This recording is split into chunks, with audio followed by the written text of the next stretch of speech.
Hey guys, my name is Haley Gilman. I'm 18 years old and I'd like to tell you guys a little bit about myself today. So I went to Unaka High School. I played sports, but my main go-to was softball.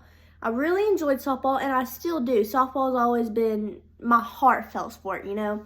I have a brother who graduated from Elizabethton High School. He played basketball. His name's Jeremiah and he's 21 years old. Anyways, I would like to tell you guys a little bit about myself and what makes me who I am. So my first fact is I cannot stand sleeping with crumbs in the bed. And, you know, a lot of people are like that. But when it comes to crumbs in the bed in general, I have to vacuum my bed every single morning because I cannot stand it at all. And that's not just crumbs in the bed, you know, that's crumbs in general. If I see a crumb on the couch or on the table, I immediately have to get it up because it's something that almost makes me gag, like twitch. I don't know, I just cannot stand them, especially when they're in my bed. It's not something that I've liked at all. So my second fact is I actually have two dogs.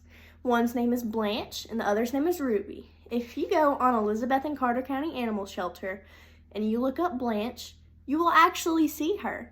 So she is a big black lab Great Dane mix. She's probably about 80 pounds now. She's a pretty big girl. When we got her, she was probably, I'm gonna guess 75 pounds. She's a very good girl and we love her so deeply. And then we got her a sister and her name is Ruby. She's 5 months old. She's a Doberman and she is a pup. She loves to do pup things and she just loves to cuddle with her sister Blanche and they love on each other. So Ruby, we rescued her. So we got her. She spent her whole life outside in like a kennel crate thing. And, her hip bones were popping out. Her ribs were popping out. It was the worst case of neglect I've ever seen. And I volunteer at the animal shelter a lot. You know, I care very deeply about animals. And it was just so horrible to see that. But she's thriving now. We got her on special food.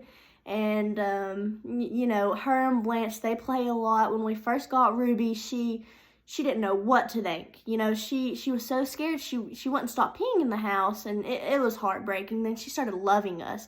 She started knowing who we are and that she could trust us. And it was just very heartfelt to see her get comfortable here, and she sleeps with us every night. And her and Blanche, they're best buddies. They love each other a lot. So my third fact is I actually have two hermit crabs. So my first hermit crab, his name's Eugene. You're probably wondering why I named him Eugene. So I named him Eugene because if you've ever seen SpongeBob, then you know Mr. Krabs' first name's Eugene. And when I was 16, that was the first thing that popped into my mind. Name him Eugene. So I named him Eugene, and I looked up a little bit, you know, how they thrive, how, you know, a lot of people who get hermit crabs, they end up dying very shortly. And my crabs have been thriving because I did the proper research and I got the proper tank and stuff for them. And for Tucker, I actually got Tucker because I felt a little bad for Eugene. So Eugene himself, crabs, they work better in packs. So I went back to Pigeon Forge and I got Tucker. And Tucker, man, he was isolated. It almost looked like, you know, he was dying. So I put him in his own tank for a while and I did PPDS. It's post-purchase depression. And he thrives now. Him and Eugene are best buddies, and their shells are so big you can't order them, or you can't buy them from stores like Walmart, PetSmart, PetSense. I have to order them online because they're so big. Well, thank you guys for listening to me. I feel as if all those facts I told you tells you guys a lot about myself. My hermit crabs, that comes from my love for animals and feeling bad for them. My dogs, I absolutely love my dogs. They're my world, and they're amazing. And then the crumbs, you already know I cannot stand crumbs, and I figured that was a pretty interesting fact. But thank you guys so much for listening. Bye.